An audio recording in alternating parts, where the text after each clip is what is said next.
Et c'est le moment de continuer la série des jeux de 2023.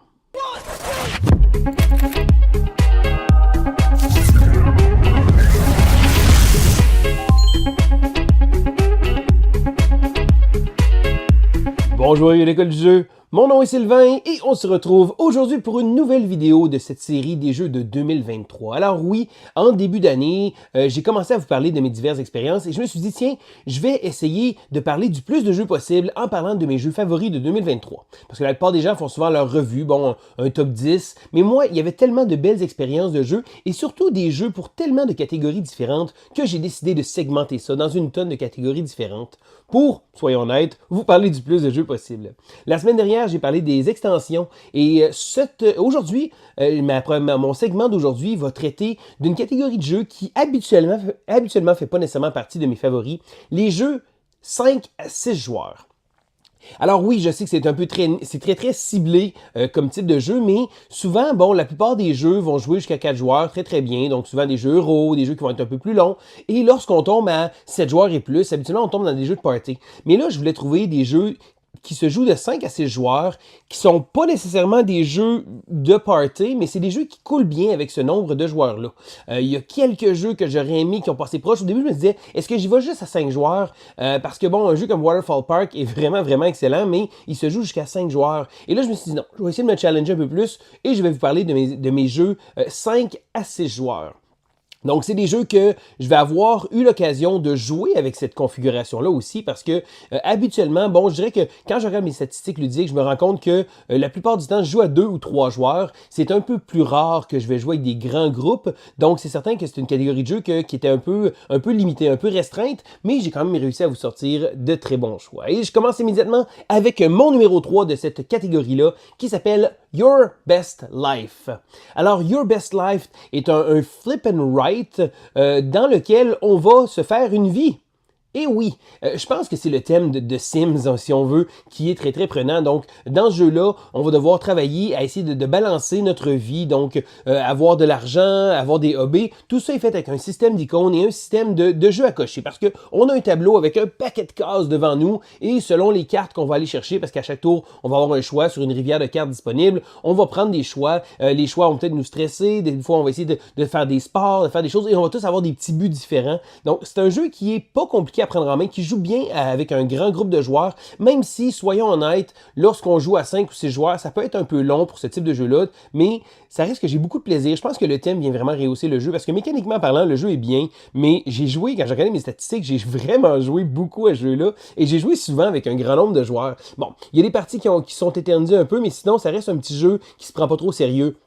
Et je pense que c'est un exemple même du thème où le thème va rehausser la qualité du jeu. Ça aurait probablement été un jeu qui passe dans le bar, mais là, le petit côté amusant de Sims, de devoir gérer un emploi, et on peut même jouer en équipe, donc avoir un couple. Et ça, c'est très drôle parce que on a chacun de nos plateaux individuels, mais on a également un plateau commun. Donc, on va travailler ensemble sur des buts familiaux. Peut-être qu'on va aller chercher un animal de compagnie, peut-être qu'on va avoir des enfants. On va devoir essayer de planifier nos vacances, des choses comme ça. Donc, il y a un petit côté amusant, intégrateur avec les autres joueurs. Ça fait en sorte que je trouvais important d'en parler, même si c'est pas le jeu de l'année, c'est pas mécaniquement parlant, c'est un jeu qui est correct sans plus, mais j'ai quand même eu énormément de plaisir avec Your Best Life. Je continue avec mon numéro 2 cette fois-ci. C'est un jeu qui s'appelle Fit to Print. Alors, Fit to Print est un jeu que je trouve vraiment génial parce qu'il utilise un élément de temps réel. Et habituellement, le temps réel, c'est pas nécessairement ma tasse de thé. Mais ici, on a droit à un concept un peu à la Galaxy Trucker. Donc, comment ça fonctionne? C'est que un autre jeu où le thème est très fort, on doit faire une page frontispice de journal. Donc, on est des éditeurs de journaux et on va devoir faire une une. Et là, on va avoir un plateau de jeu avec différentes cases et on va avoir des polyomino qu'on va récupérer pour pouvoir les placer de manière à agencer ça et les placer de manière à se faire des articles, des photos, des images. Donc, tout ça est fait avec vraiment un petit concept intéressant parce que le jeu est fait en 2 étapes.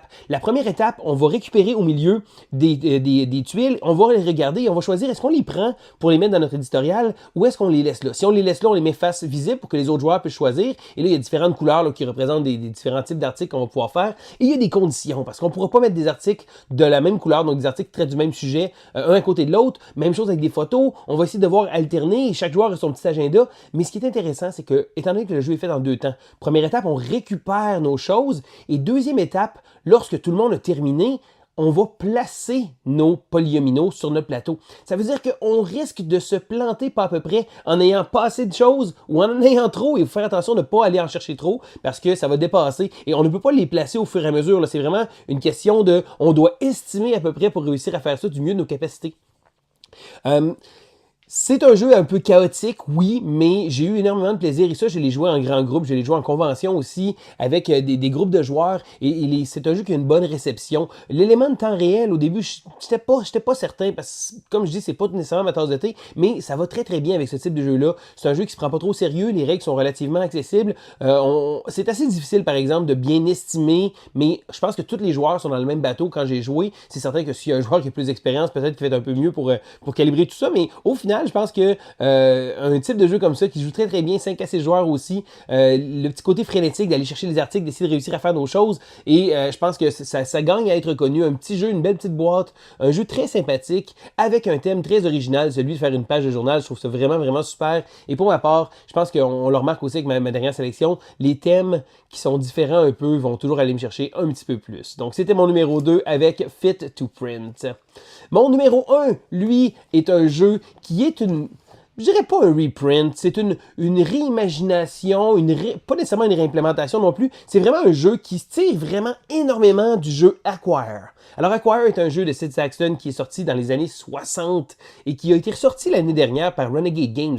D'ailleurs, j'ai été très impressionné par Acquire, un jeu que j'ai adoré. J'ai découvert le jeu l'an passé et vraiment, vraiment une merveille. Le jeu que je vous parle, par exemple, s'est inspiré énormément de ça. C'est le jeu qui s'appelle Dawn of Ulos. Alors, pour beaucoup de monde, je vais proposer le jeu en disant, tiens, ça c'est Acquire version Fantasy. Parce que on a un thème qui est placé là, du fait qu'on est des factions et là on a des créatures, on va devoir essayer d'étendre notre territoire, mais ultimement c'est vraiment 70% d'Acquire et c'est correct, ça marche très très bien. On a l'espèce de combats qui vont être faits, c'est comme quand il y a des merges en tant que tel entre deux factions, on a le concept de collection de cartes. Je pense que le petit côté thématique vient vraiment rajouter et bonifier et c'est un jeu qui gagne à être joué à plus de joueurs, donc c'est un jeu qui joue jusqu'à 6 joueurs et plus il y a de joueurs autour de la table et plus le jeu est dynamique, plus le jeu bouge et le fait que on va essayer de placer ça, d'aller chercher, de construire, parce que les joueurs ne contrôlent pas nécessairement une faction, les joueurs vont avoir différentes cartes, plusieurs factions différentes, et ils vont pouvoir, si on veut, participer. Bon, ultimement, on va être franc, c'est pratiquement des stocks de compagnie, donc j'ai investi dans les orques, et là, plus que j'ai de cartes d'orques, ça va être très utile lorsqu'ils vont réussir à gagner des combats, donc des associations, des choses de même, mais même si le jeu tire beaucoup de son inspiration de Acquire, j'ai trouvé qu'il y avait quand même sa petite saveur personnelle et le jeu est fait par la même compagnie, par Thunderworks Game, dans l'univers de Roleplayer. Bon, on s'entend, c'est un univers fantasy général, donc c'est un peu générique, mais je pense qu'ils ont bien réussi à construire sur leur jeu parce que bon, on a cartographeur, on a Roleplayer, on a vraiment plein de jeux qui sont sortis dans ce même univers-là et le fait d'avoir Dawn of Ulos qui rajoute ça comme ça ici. Et je pense que c'est un jeu dynamique qui est intéressant et qui se joue d'une durée très raisonnable. Je pense qu'une partie à 5 ou 6 joueurs, je m'en ai tiré autour de 1h30, je pense. Là-dedans, je pense qu'il y avait 2 ou 3 joueurs, c'était la première fois qu'ils jouaient. Donc c'est un jeu qui roule très bien avec un grand nombre de joueurs. J'ai même joué quand même à 3 joueurs. Certains que c'était pas l'idéal, mais je pense que ce jeu-là gagne vraiment à être joué avec beaucoup de joueurs.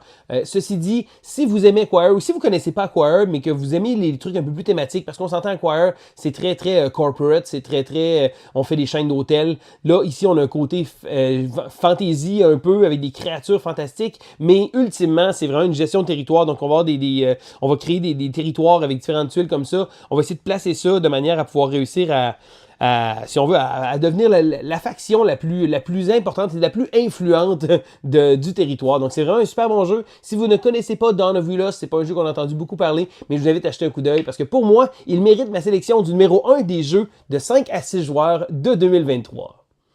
Alors maintenant, je veux savoir quel est votre choix. Est-ce qu'il y a des jeux que vous avez joués qui sont sortis en 2023, qui se jouent de 5 à 6 joueurs, qui vous ont surpris? Moi, c'est pas une catégorie que je joue énormément. Donc, ma banque de jeux disponible était très limitée. Mais je veux savoir, vous, c'est quoi vos coups de cœur avec ce nombre de joueurs-là? Vous jouez probablement plus souvent que moi à 5 ou 6 joueurs. Eh bien, c'est le temps de me le faire savoir en inscrivant vos sélections dans les commentaires.